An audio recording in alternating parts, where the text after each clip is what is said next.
Actually putting it together, though, is a lot more hard work than that. But it's a pretty straightforward recipe. You only need 4 ingredients. First ingredient is water. River's there. Check that off.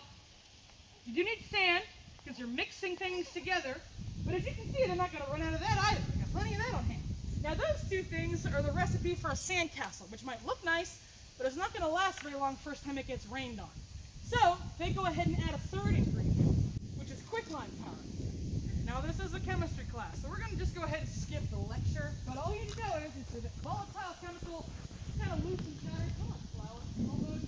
But if you mix it in with water, it solidifies, the chemical reaction stays solid like that.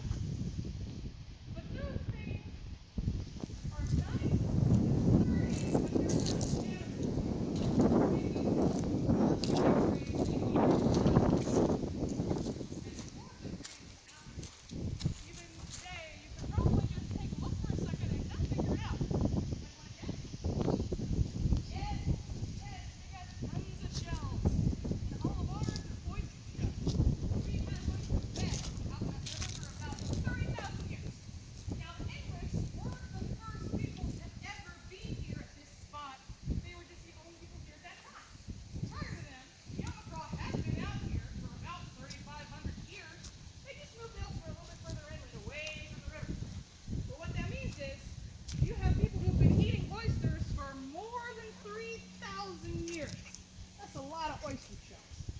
Now, as you probably know, oyster hunting is pretty easy. They don't get up and run away from you. Oysters are a pretty reliable source of food. So they're eating oysters the whole time. And when they leave, do you think they're taking their trash with them? Exactly. When the English show up, there are piles and piles of oyster shells kind of lying around that they end up recycling like free construction material. Ooh, y'all, that is a cloudless sulfur butterfly right there, that yellow one that's just flying off. Cute. We'll probably see a couple more out here.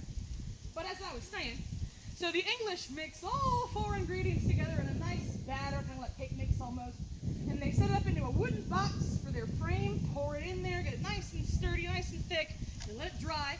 Once it's dry, they pop the boards off, set the wood up right next door, and they move on 1 chunk at a time. The cool thing is, you might have noticed by now these walls are kind of stripy. There's that dark gray layer at the top, and then more of a creamy gray in the middle, and then more of a grayish gray down at the bottom. You can pretty much track their progress making the way around, kind of getting the basic shape laid out, and then going back around a second, a third, a fourth, and a 5th time until these walls are 8 feet tall all the way around with the big back gate in the middle and the front door right here. Now, as you can see, this is not exactly a fort anymore. Not exactly a house anymore. Why do you think that is? Do y'all think there were people living out here this whole time? Probably not, huh? And that's exactly what happened. See, for one thing, by the 1750s, a little less than 20 years later, they kind of get the idea that that huge Spanish invasion they're worried about is probably not going to happen. In the end, both England and Spain decide they're just going to duke it out the Caribbean pirate style, which means Georgia kind of skips all that. Very nice for us. We stay safe. But now all these soldiers are getting paid to sail around in the river all day, having a good time, and not really doing a whole lot of work. So they get sent back to downtown. Now the Jones family's living out here by themselves. But they don't mind, because this fort is now their 8-foot-tall private security fence. They don't mind that a bit. That house is a lot more extra space once you get to those full 12 grown men. And Noble Jones isn't really at a loss by being so far away, because he's a carpenter. As you can see, there's plenty of trees for him to pick from out here. He's cutting down our great lumber and exporting it to England. Makes himself great business. So he's got everything he needs. He does not mind one bit. But, you know, Noble Jones isn't going to live forever. In the 1770s, he passes away, and his son, Noble Wimberley Jones, inherits all this. And at that point, things start to really change, because Wimberley Jones wasn't a carpenter like his dad. He actually became a doctor, which means that 3-hour horseback ride from here to downtown is way less convenient for him. So he decides Wormsloe is nice, but it's not going to work out for him in the long run. He keeps the land, but he moves his family downtown with everybody else. And at that point, no one's living in this house. Nobody's maintaining it either. So it starts to deteriorate pretty quickly. But the fort was good to go. These walls were, for their standards, pretty much indestructible. And that's because Tabby, if you do your job right, should pretty much outlive you, like I said. A good example of that's actually downtown. See, this might be the first time you're hearing the word tabby, but it's probably not the first time you've experienced some tabby. If you've been to River Street, you've actually walked on some already. Not the cobblestones and the roads where the cars are, but the sidewalks are all kind of jumbled together and they're kind of like weird looking in there. That's tabby too. The oldest sidewalks downtown were laid out in the 1790s, and it's 2019, and they're still doing pretty well. As you can see, there were a lot of benefits to this that made it worth the hard work to put in and build it. But as you can see, not a whole lot's left. See, a little bit later on, Noble Jones's grandson, George, is living in downtown Savannah when everything goes crazy. 1820 wasn't really a great year for us. There's a recession, the Great Fire of Savannah burns down a good chunk of that city, and in the summertime, we also had the 1820 yellow fever epidemic. And that killed more than 700 people on record. Now, that's bad enough as it is, but it's important to remember the actual death toll they would have been seeing every day was a lot higher than what they were actually writing down. It was pretty typical at that time that they wouldn't be recording the deaths of every person who was enslaved in Savannah. So we know for sure that around 700 white Savannahans died of yellow fever, but in terms of the actual number of people they were seeing all the time getting sick, and some of them surviving and most of them not, was actually a lot higher than that. And all of these bad things happening back to back to back was very freaky for a lot of people. A lot of people were scared. So George Jones, the grandson, was living downtown, seeing all this freaky stuff happen, and he says, ooh, you know what? Forget downtown Savannah. Let's just go back to Grandpa's house. Now, of course, he comes out here. This house is toast. Because by that point, no one's been here for almost 50 years. But the walls of the fort are still fine. Do you think he kept them? Yeah. Oh yeah. Do you think he kept them here? Yeah. Do you think he kept them right here? No. Well, I'll tell you a secret. He looks at this fort, and he decides that this fort is a big old piece of junk. As far as he's concerned, he doesn't need a fort because it's the 1820s. There's no Spanish army coming to invade the state of Georgia. This also isn't really the most convenient layout for a house. We got these pokey corners and 8-foot tall walls with teeny tiny little musket windows in the corners. Not really convenient. This isn't really a great shape for a bedroom, let alone a bathroom. So he decides not really useful the way it is. What he can do is go ahead and recycle. He has these walls carved out into big old chunks, like big bricks or cinder blocks, and hold up the road about halfway down, laid out like Legos to be the foundation of a new house that he moves into in 1828. As y'all were coming down toward the visitor center, did you see that fence on the one side with some buildings off behind it? That is the private property side. The 8th generation descendants of the original colonial family actually still live out here. See, a little later on in the 1960s, Baby Wimberly, Mr. Happy Birthday, Dearest 400 Oak Trees, he's not Baby Wimberly anymore. He's Old Wimberly. And when Old Wimberly passes away, his sister Elfrida becomes a lady in charge of all this. By that point, it's 1,300 acres. That's quite a lot for a little old lady. The last time anybody in her family did anything with this land was around 1935. So it's a jungle out here. As you can see, they did a very good job of reclaiming it. Not exactly a lumber farm or a plantation or a military outpost anymore by that point. So, she's looking around like, you know, there are some significant historical things that are worth preserving out here, but it's a lot for one person. So what she decides to do instead is go ahead and donate the land. She's not going to kick out her kids, so she keeps the house she's living in. But she donates most of it to the Nature Conservancy. And they get it, they're like, oh, thank you. We can sell this to developers and make a lot of money for our conservation projects. What the heck? I want you to preserve this. I want you to keep it. That's why I gave it to you. There's a bit of drama. There's a bit of politics that happens. Eventually, the state of Georgia says, how about this? We'll buy it from them. Everybody will get what they want. You'll get somebody preserving the house. They'll get money for their projects. And the state gets access to actually the oldest building anywhere left in Georgia. Not the first building ever built. The oldest building actually still there anywhere in Georgia. It's still standing in the whole state. And I'm sure you noticed if you've been to downtown Savannah, not a whole lot of colonial buildings out there. Because that St. Palace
as you can see, when we're this much closer to the river, it's a lot more obvious that we do still have some water out here today. It's just not 50 feet deep's worth.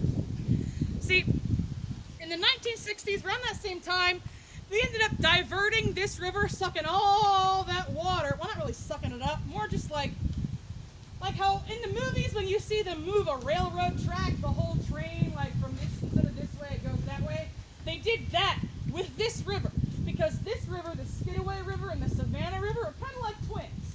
They just moved our water, had it swooshed over here just by cutting off our water supply, like bloop, plugging up a bathtub, so that River Street's river, the Savannah River, could be a little deeper for those big old ships that you'll see passing through there. But, as you can see, plenty of water out here today, though. Just not a whole lot of fresh water. Because you're not going to move the Atlantic Ocean. I'm sorry, Georgia, it's just not going to happen. So we still get plenty of tide coming in twice a day. We get up to about 16 feet deep tops. A couple hours from now, we'll be down to as shallow as about 6 inches. Depending on when you're out here, your view is very different. So speaking of view, just in front of us here, we have something that's very cool to see.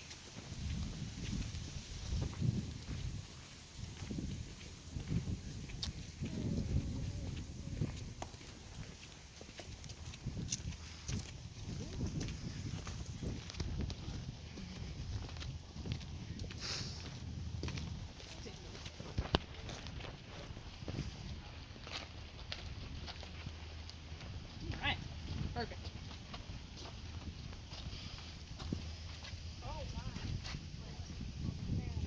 Yeah, we've got some other locals who are out here with us. These are fiddler crabs. They don't get much bigger than about the size of a quarter when they're fully grown, so they're not really good eating for people, so to speak. But if you're a raccoon or a little blue heron or one of the other wading birds, this is your breakfast buffet out here. On the 130 tour, we saw 2 little blue herons sitting in this tree right here across from us. So keep your eyes peeled. With the moss, there might be some birds hanging out in there too.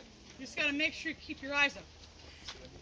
But the cool thing is, it's not just the nature's locals who've ever been out here. If you look down at your feet, you're going to notice some evidence of a couple of different locals being out here for quite a while. We are standing on a big old chunk of busted up shells and bits of material, little crumbly pieces. That's because we're standing on something that's very old, about 4,000 years old. This is evidence of the Yomacraw being out here for 4,000 years. Archaeologists call it a shell midden, which is a word they use because it sounds a bit more polite than saying shell trash pile. But that's basically what this is. See, if I were to tell you right now, hey, by the way, there's tons of oysters out there, go grab a snack, can you really tell what I'm talking about? Yeah, not really. Side note though, there are some oysters that are living on the dead tree here, that little cluster there right above the water.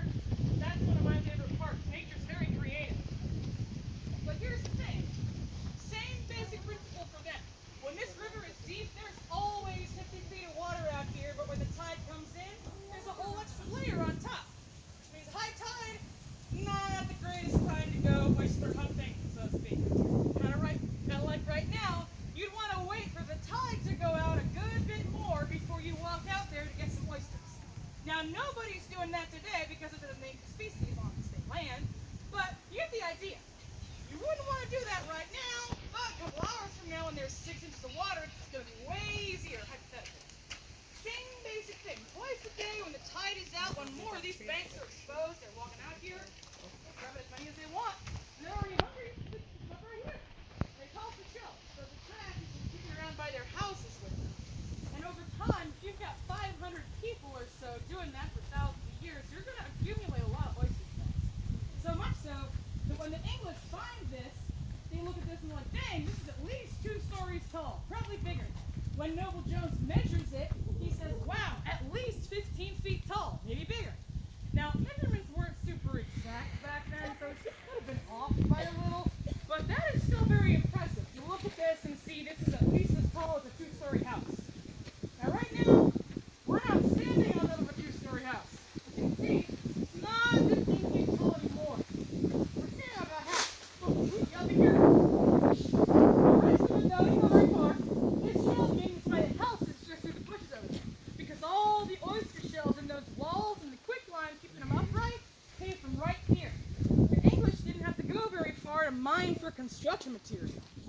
complete chance. A lot of the prep work was basically done for them when they showed up.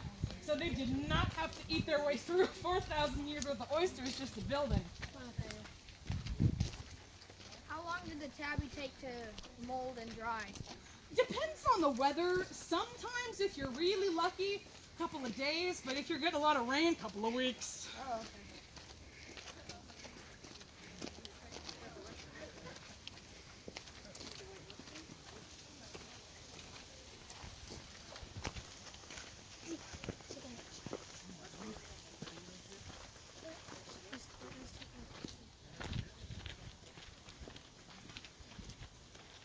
Now we got one more stop before we finish up, everybody, but it's just right ahead of us here in a second. Now you can kind of tell by looking, this does look like a tomb or a grave site or a grave marker, but I gotta tell you, nobody's buried here anymore. See, this site, this particular area has a long history at Wormsloe, but it does go back a lot farther than just this monument that we're looking at. See, before this was here, when this was just a dirt scope of the property, just a little plot of land, this was actually a whole graveyard. See, when Noble Jones moves here, it's not just him by himself. He brought his wife and two of his kids. Later on, he has a third kid. So it's Noble Jones, Sarah Jones, and Inigo, Mary, and Noble Wimberley. All of them are living out here. In the 1740s, Noble's first son, Inigo Jones, like Inigo Montoya, same name, he is a grown man, 15 years old. Not grown by our standards, but way grown by theirs. He's about to have his own 500 acre property out here somewhere, but he got sick and he died very suddenly. And that was very sad. So, Noble Jones decides he doesn't want his son to be buried in the cemetery downtown in Savannah, because that's a 3-hour horseback ride away or an all-day walk. He wants him to be closer to home. So they pick a quiet spot right by the house and they lay him to rest. And what that means is when Noble Jones passes away in the 1770s, this is already a graveyard. So he doesn't want to be downtown, he wants to be here with his son. So Noble Jones gets buried here too, his wife Sarah also, and later their daughter Mary. So when Dr. Jones, Generation 2, moves downtown, already 4 of his relatives are here and they kind of have the place to themselves for a while. They kind of have this part of the property all to themselves for a bit. But when the grandson moves back, he starts to think that maybe this graveyard wasn't such a good idea. See, he's looking at what's left. So he sees the ruins of the house, the fort walls, which he uses to build his house, sees the graveyard, sees the river, which at that point is still 50 feet deep and still half a mile wide, and he doesn't think this spot was so smart. And that's a pretty good point, because 2 years ago during Hurricane Irma, we had about 8 feet of storm surge out here, and all of this was underwater. The visitor center was basically waterfront property. His concern is that his ancestors are just going to get washed away. So instead of just letting that happen, by the 1860s, he's kind of tired of stressing out about it. So he has them disinterred or dug up and removed. They get relocated. Nobody's buried here anymore because everybody who was here is in Bonaventure Cemetery, about 5 miles away from us right now. Now, this actual monument came a little bit later. See, once those people get moved, they don't reuse this piece of the property for anything right away, out of respect. Used to be a graveyard, so they're not going to put a fountain or an outhouse out here, you know, God forbid. So it just kind of sits by itself for a while. One part of George Jones's backyard. But George Jones has a son of his own, George Frederick Tillman Jones, and he's the family party kid. He's not really interested in Dad's backyard.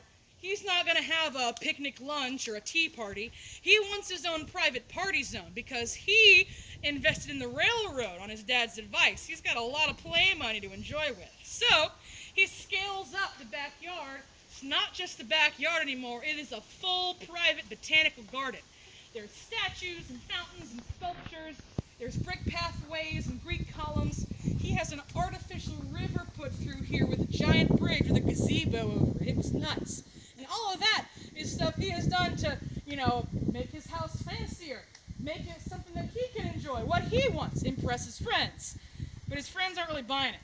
They're like, okay, George, you are living in a house your dad built, showing off taking credit for something your great-grandpa built, showing us all this cool stuff, which, yeah, it's nice, yeah, it's expensive, But this is basically your dad's idea, which made you this money. What did you do, stupid? And he's like, ooh, that's a good point. In his time, nothing's out here anymore. It's just where the graveyard used to be. So he says, how about this? Let's just X marks the spot. He pays for a solid slab of marble that weighs 3 tons, about 6,000 pounds, to be hand sculpted and delivered to River Street. And from there, he's got to get showy just by necessity. Because this thing weighs so much, it took a team of 10 horses 2 full days to haul it all the way out here from downtown. It gets fenced in, hand inscribed, and finished off with a beautiful wrought iron gate. And once this is finished, he can walk by and do kind of what we're doing right now, actually. He's taking people through, showing off the cool stuff, talking about what's out here. He walks by this. All he's got to do is be like, oh yeah, by the way, some of my family used to be buried here, and nobody's here anymore, but this is just a quick little something I threw together just to honor them in a small way if I could, because I don't want to forget that part of my heritage. Well, that sounds nice. But I should tell you what he's not saying, what he doesn't have to say is, this costs a lot of money and we should all be very impressed right now. And that may sound like a kind of mean thing to say, but I have to say it because it's true. There is an inscription on the slab. You're not missing a whole lot. It is a little bit weathered these days because it's, as you can tell, marble doesn't weather the greatest over 130 years or so. But the side that he's taking people through on, all it says is, George Wimberley Jones Duran hath laid this stone 1875. Yeah, not a whole lot about anybody in particular who was buried here, where they got moved to, or why. As far as he's concerned, all of those people are already getting the attention, the honor, the respect at Bonaventure. This is more about the honoring and respecting of him, his legacy, his idea, his contribution, he gets the credit and the story. Now, when I first started talking about him, I told you his name was George Frederick Tillman Jones. And this is not a quiz. I only say that because just now I said George Wimberley Jones Duran. All of a sudden, his middle name is missing and his last name is missing. See, when he was a young man, he actually stopped using the family name altogether. When he was a real partier in his college days, he basically studied abroad, actually. He went to school in France. And that was at a time in the early 1800s when France and England weren't getting along very well. So he shows up with a name like George Jones, and all his classmates can tell a couple of things about him with that name. Number one, he is obviously not French at all. Number two, on top of that, he is also English. Ew. He ends up not getting very far with a name like that. They don't ever really care that he was never born or raised in England. As far as they're concerned, he's just some English redneck from podunk nowhere. So he's, I'm sure y'all have figured out by now, that's not going to work for Mr. Party Kid. He doesn't want to be the nerd that nobody wants to sit with at lunch. He wants to be in the spotlight, getting all the, good invites, the attention. So he decides he needs to come up with a name that's a little bit more old world, high society, fancier than just Jones. Well, lucky for him, his grandma was from a very fancy old school Dutch family. So he shows up, borrows grandma's maiden name, and says, "Hi everybody, I'm George Van Daren." And they look at him and they're like, "Go back to Germany, fool, nobody cares." And he has the same problem. So he starts looking around like, well, clearly, I guess they're not going to respect me unless they think I'm French too. So he plays around with grandma's maiden name a little bit more, till he comes up with just a Frenchier sounding version of it. He's got no French heritage whatsoever, but he wants to come up with a name that sounds so French, they'll assume and not ask any questions. So he tries again and says, "Hi everybody, I'm George Duran." And they go, "Oh, I've never heard of this guy, but he's loaded, he must be important. Sounds good to me." And that is how he gets what he wants. High society old boys club, he has a good time over there. He spends a decade over in France studying. But when he's done with school, when he graduates finally, he's ready to move back here and enjoy this fancy property that he put so much money into. But here's the thing. That name change comes back to bite him. Because legally, he's always been George Jones. He's just been using an alias, a fake name, for 10 years. So if his French buddies show up in Georgia looking for George Duran, they are not going to find him. They're going to find George Jones, the pathological liar. So he goes to the courthouse real quick, and he's like, "Hey, I can't be George Jones anymore. I need to be George Duran right now." And they're looking at him like, dude, why? And the excuse he comes up with is pretty cute. Ooh, y'all, that's an eastern swallowtail butterfly right there. There you go. Anyway, the courthouse people go, why do you need to change your name? And his response is, actually, there are a lot of Joneses in Savannah all at once right now, and I'm tired of getting everybody else's mail by mistake. And they said, okay, that makes sense. And they let him do it. And I tell you that story not just because it is kind of funny, but also because you're not going to find too many Joneses in Savannah that are still related to these Joneses. Because they haven't been Joneses since the 1840s or so. But you may run into the Duren family name while you're here. You might drive down Duren Avenue or visit a museum or a gallery that has something that was donated by the Duren family. So just keep in mind, if you see that name someplace, same people, because it is the same family. It's just one guy who decides first impressions are a little bit too much work to change. Now, as y'all can tell, we are back in front of the ruins again. This is the end of the historic portion of the trail, also the end of the guided tour, but you do have a couple options from here. If you're ready for a break, you can follow me back the way we came down this right-hand fork in the path to the visitor center. If you're up for some more exploring while you're out here, there are some more things to see. If you take the left-hand fork in the trail, you'll still get back to the same visitor center. It's just a little longer way around, about a half a mile extra. 2 more cool spots to check out.